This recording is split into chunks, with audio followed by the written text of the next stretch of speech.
कुत्ता नहीं जानता कि मैं कुत्ता हूँ और कुत्ता होना बेकार बात है तथा आदमी होना अच्छी बात है। जिस भाषा ने आदमी को ऐसा विकसित कर दिया है, उसी भाषा ने उसे सत्य से दूर भी कर दिया है।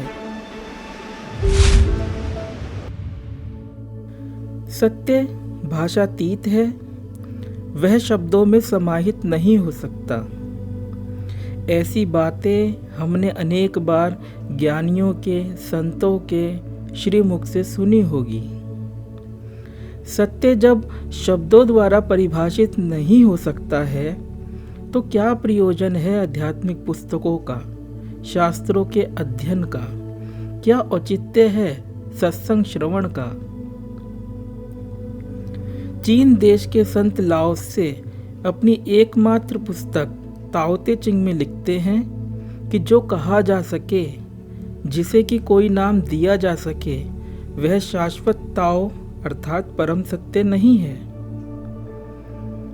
यह बात वह अपनी पुस्तक की शुरुआत में ही लिखते हैं। तो प्रश्न यह उठ सकता है कि सत्य जब शब्दों द्वारा कहा नहीं जा सकता, तो लिखते ही क्यों हैं?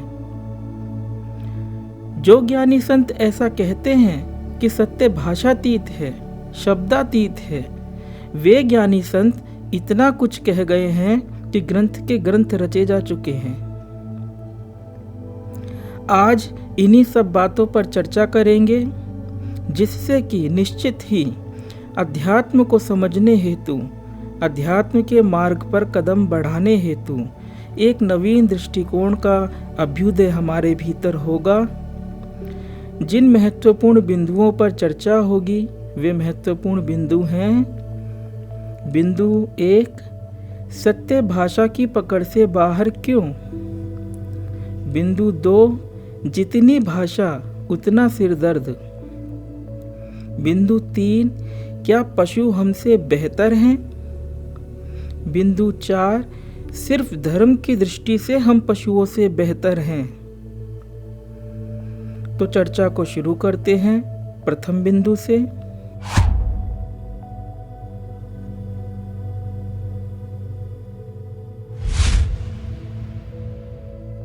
शरीर के दृष्टिकोण से यदि देखा जाए तो जैसा मनुष्य है वैसा ही तो पशु है।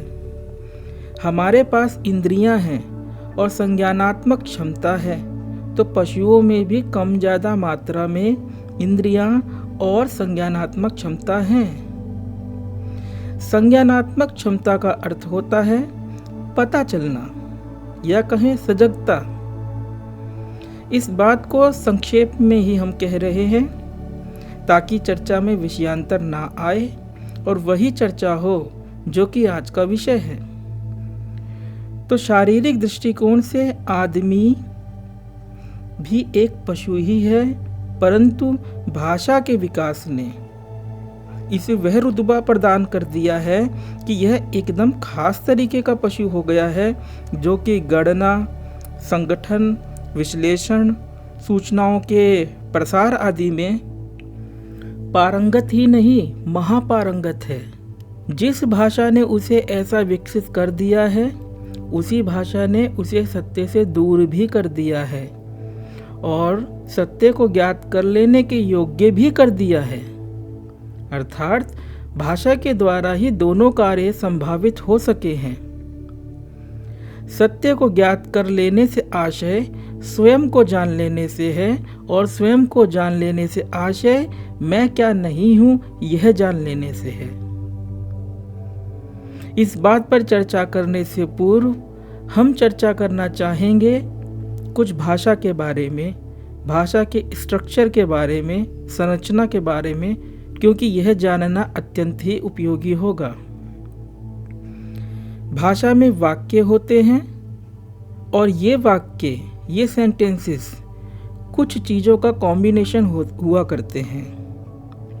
ये घटक तत्व जो कि वाक्य का संयोजन करते हैं, इस प्रकार से हैं: संज्ञा, सर्वनाम, क्रिया। उदाहरण से समझते हैं। मैंने खाना खाया।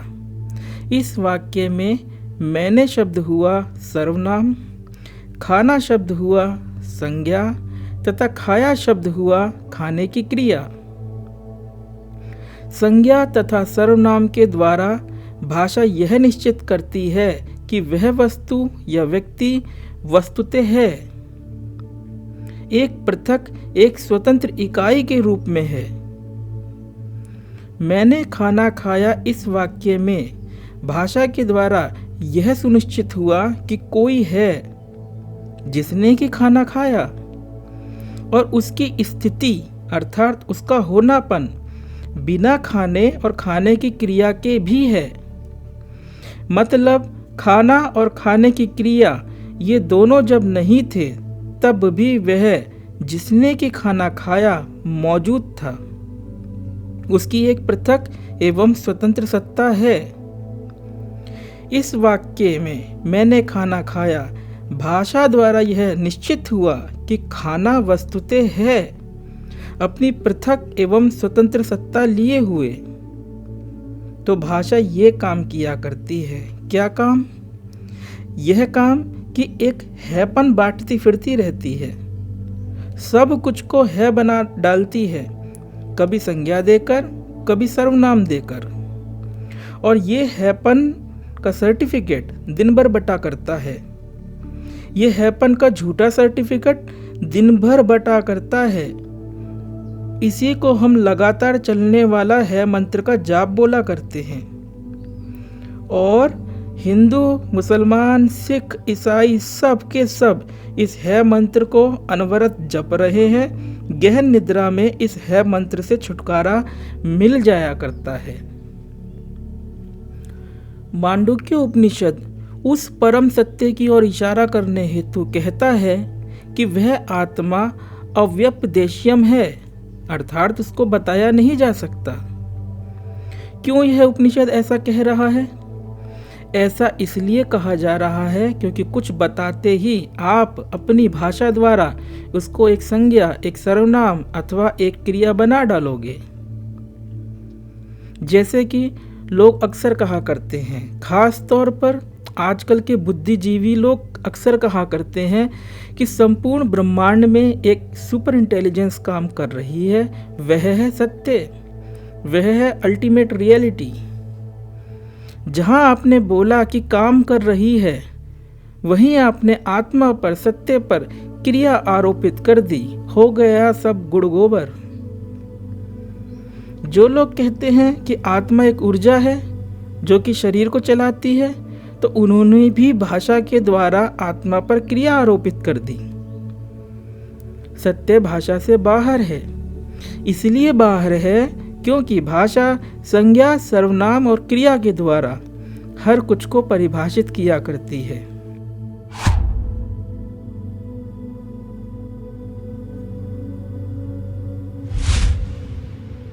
सांसारिक व्यवहार के लिए भाषा अनिवार्य है। किसी के प्रति अपने विचार एवं भावों की अभिव्यक्ति हेतु तथा सूचना, संपर्क और विभिन्न कार्यों के संपादन हेतु भाषा उपयोगी ही नहीं बल्कि अनिवार्य भी है। परंतु यही भाषा हमारा सिरदर्द भी है। जब किसी सांसारिक व्यवहार की, किसी कार्य के संपादन की हमसे कोई अपेक्षा नहीं हुआ करती है, तब भी भाषा का उपयोग हम करते रहते हैं। सहज उपलब्ध शून्य को हम विचारों द्वारा भरते रहते हैं। आप ऐसे विचारों को फीलिंग थॉट्स कह सकते हैं। ये फीलिंग थॉट्स ही हमारा सिरदर्द हैं, क्योंकि ये बेफिजूल की आदत है जिसकी कोई भी अनिवार्यता तथा उपयोगिता नहीं है। आप ऑफिस से लौटे थके हारे घर आते हैं और अपनी आराम कुर्सी पर बैठते हैं। कोई काम करने को अब शेष नहीं है, परंतु ये फीलिंग थॉट्स आपसे अपनी चाकरी, अपनी नौकरी कराने में लग जाते हैं। ठीक ऐसा है कि नहीं? मन की चैटिंग कभी समाप्त ही नहीं होती है। फिर इन्हीं फीलिंग थॉट्स से परेशान हो हम आध्यात्मिक गुरुओं, योग शिक्षकों आदि के पास जाते हैं कि हमें कुछ टेक्निक बताओ जिससे कि यह मन शांत हो।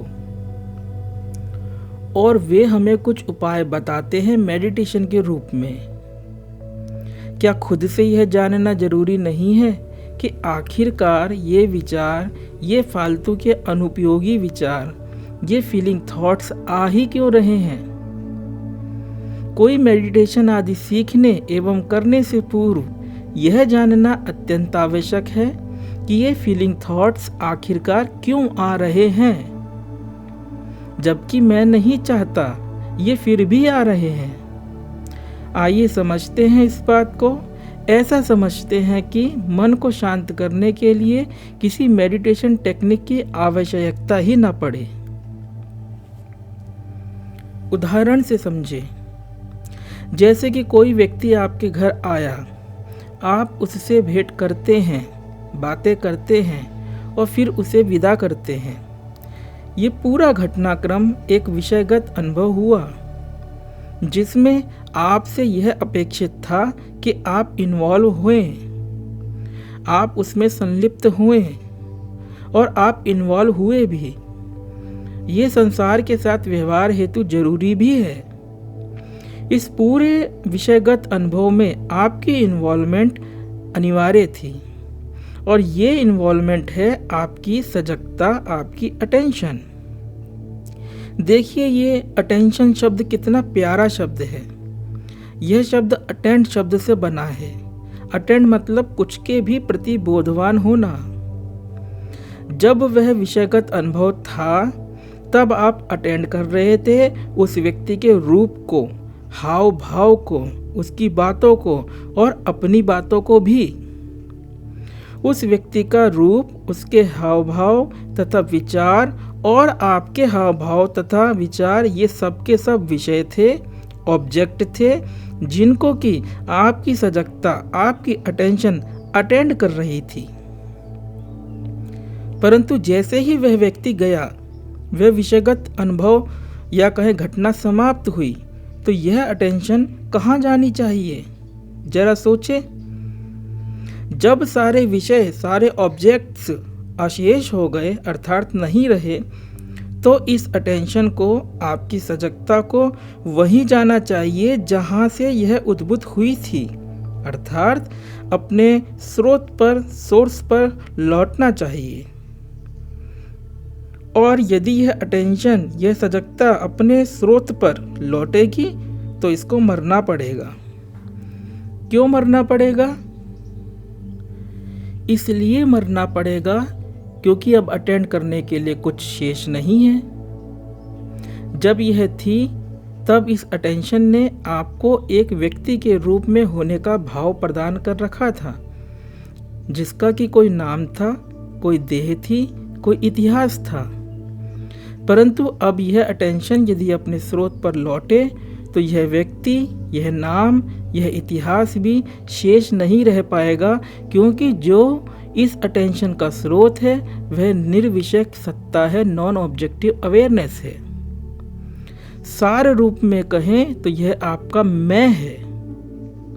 मैं से ही ये उद्भूत हुई थी, तो व्यक्ति का मैं प्रतिभासित हुआ था और पुनः इस मैं पर ही लौटेगी, तो यह व्यक्ति का मैं विलय को प्राप्त होगा। उस विषयगत अनुभव के समय इस व्यक्ति का मैं, इस पर्सन की, इस व्यक्ति की जरूरत थी, ठीक वैसे ही जैसे सब्जियां काटने के लिए चाकू की जरूरत हुआ करती है। परंतु सब्जियां जब कट चुकी तो चाकू को एक और रख दिया जाता है। परंतु ये व्यक्ति का मैं बने ही रहना चाहता है, विलय को नहीं प्राप्त होना चाहता। तो बने रहने के लिए इसे कोई ना कोई तिकड़म तो रचनी पड़ेगी, और इसी तिकड़म का नाम है फीलिंग थॉट्स। अब विचार पर विचार, बेफिजूल के विचार आपको विचारने पड़ेंगे यदि व्यक्ति के रूप में उपस्थिति अपनी बरकरार रखनी है। तो जैसे किसी गीत में शाब्दिक अंतरे समाप्त होते हैं तो ला ला ला आदि अर्थहीन उच्चारणों से गैप को फिल किया जाता है, भरा जाता है। ठीक वैसे ही हम भी किया करते हैं। हम शून्य पसंद नहीं करते और अनाप शनाप कैसे भी विचारों से खुद को भरा करते हैं। ऐसा हमने अभ्यास किया है। और इस अभ्यास को ऐसा सिद्ध कर लिया है कि अब यह मैनुअल की जगह ऑटोमेटिकली होने लगा है। तो उपाय क्या है? उपाय यही है कि स्वयं से पहले वह सब कुछ को समझे जो सब कुछ की अभी हमने कहा, और यह भी समझे कि इन सारे फीलिंग थॉट्स का मूल है भाषा, आपकी लैंग्वेज। जिस लैंग्वेज ने आपको एक विशिष्ट प्राणी बनाया है, उसी लैंग्वेज ने बेचारा भी बनाया है। रमण महर्षि अपने उपदेशों में बार बार यह कहा करते थे कि उस स्रोत को ढूंढो जहां से विचार उठा करते हैं। उसी बात को समझने हेतु हमें समझना होगा कि आखिरकार मेरे साथ यह क्या होता रहता है। करने के लिए यह है कि जब आप स्वयं से जान लें कि हाँ, बात तो ऐसी ही है कि जब विचारों की, सजगता की, अटेंशन की ज़रूरत नहीं होती है, तब भी यह बेफिजूल बने रहते हैं। तो इसके पश्चात आप कुछ ना करें, बस अटेंशन को अपने स्रोत पर लौटने दें। बस इतनी सी कृपा अपने आप पर करें। ये लौटेगी ही लौटेगी, क्योंकि ये नेचुरल प्रोसेस है। जैसे समुद्र से लहर उठकर पुनः समुद्र में विलय को प्राप्त होती है, ठीक वैसे ही यह सजगता विषयों के अभाव में अपने स्रोत पर लौट जाएगी। अर्थात सजगता स्वयं के प्रति सजगता के रूप में शेष रह जाएगी। इसके प्रति बोधपूर्ण बनने के लिए कुछ भी विधि, ध्यान आदि ना करे, बस मौजूद रहे, बने रहे, यही ध्यान है। अब पुनः बात करते हैं भाषा की। भाषा और विचार समानुपाती हैं, प्रोपोर्शनल है एक दूसरे के। अर्थात जितनी ज़्यादा भाषा उतने ज़्यादा विचार, जितनी ज़्यादा भाषागत योग्यता उतना परिष्कृत होगा हमारा सांसारिक व्यवहार, परंतु उतना ही सशक्त होगा हमारा मनोराज्य। मनोराज्य मतलब फीलिंग थॉट्स। भाषा ने मनुष्य को विशिष्टता तो प्रदान की ही है, परंतु इसे बेचारा भी बना डाला है। ऐसा अभी हमने पूर्व में कहा था। तो क्या पशु हमसे बेहतर हैं, क्योंकि उन्होंने तो नहीं सीखी भाषा? आइए विचार करते हैं इस बात पर।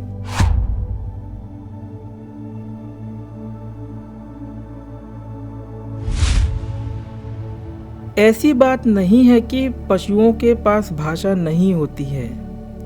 अलग अलग स्तर के पशुओं में अलग अलग प्रकार के स्तर तक भाषा सिद्ध होती है।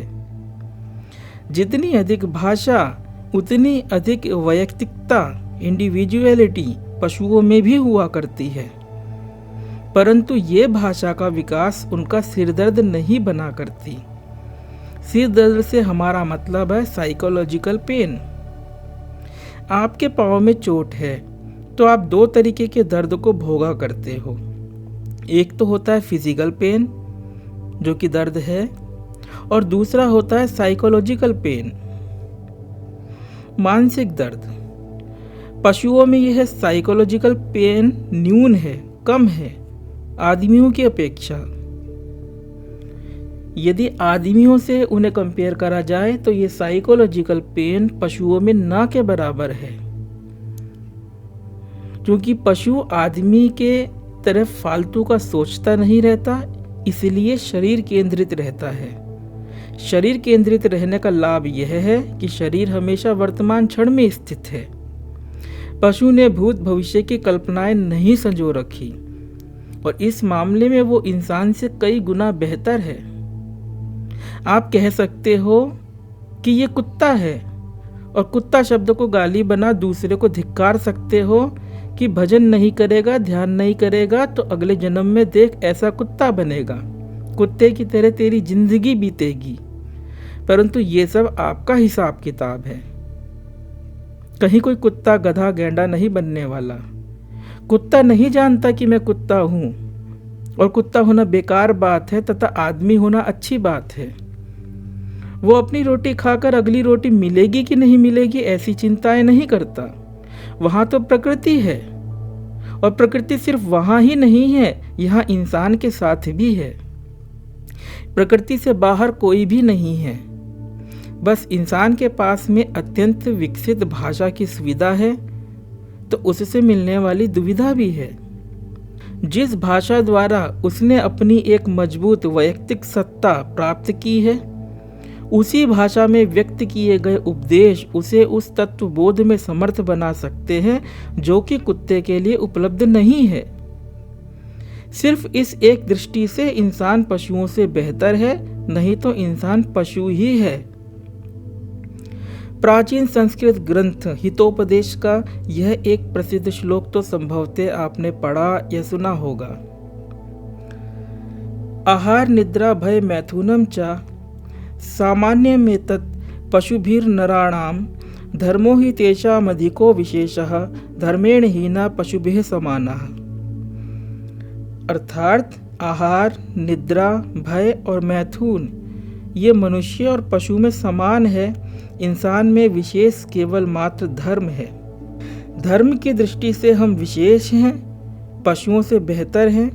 आइए समझते हैं क्या है यह धर्म, क्योंकि धर्म का संबंध हिंदू होने से, मुसलमान होने से, सिख अथवा ईसाई होने से है ही नहीं।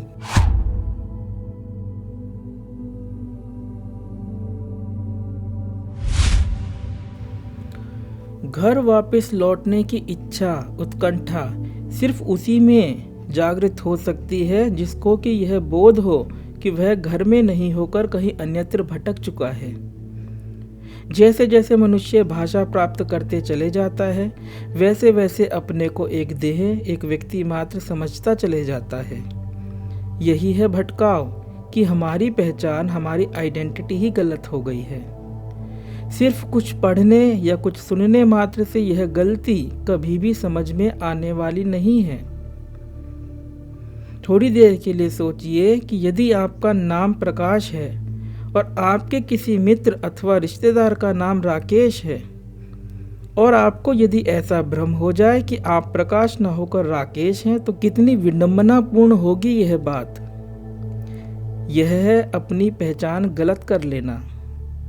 धर्म इसी अपनी गलत पहचान को दूर कर वापस से सही पहचान ज्ञात कर लेने का नाम है, और यह काम मनुष्य ही कर सकता है, ना कि पशु, क्योंकि भटका तो मनुष्य ही है, ना कि पशु।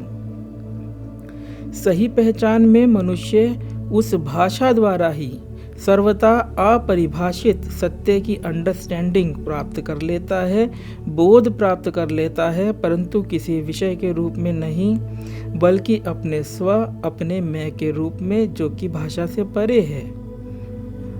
आज बस इतना ही। ओम।